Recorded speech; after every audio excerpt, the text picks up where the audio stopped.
Yes, we live in our current world. There's all sorts of data out there, but how do we connect it to the human side? Because one phrase that sort of floats around is data-driven decision making, Mm, right? Where we use data to guide our decision-making process. We're not just going on gut feeling.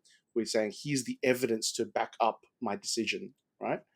But one challenge as in the data storytelling space, and a big sort of driver for why it exists is, as we've said, there are some people out there that just aren't as technical, which is fine, right? They've got other strengths in other areas. But if we're someone more technical, working with these less technical people, we need to be able to explain, hey, here's what's going on in the data. Here's why it matters to you. So we can do the more technical people, we can do the analysis and all the calculations in the background. But then when it comes to sort of crunch time and we have to say, here's why the data is important, here's how it affects your decision, right?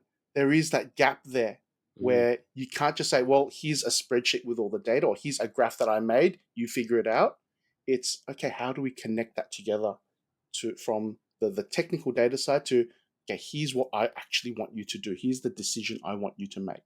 And so starter storytelling is that sort of a really good way to plug that gap of saying, okay, so here's the data, but here's the story that it's trying to tell you. Here's why it's important to you. Here's why you need to make this decision. Here's what the data's saying that's relevant to you.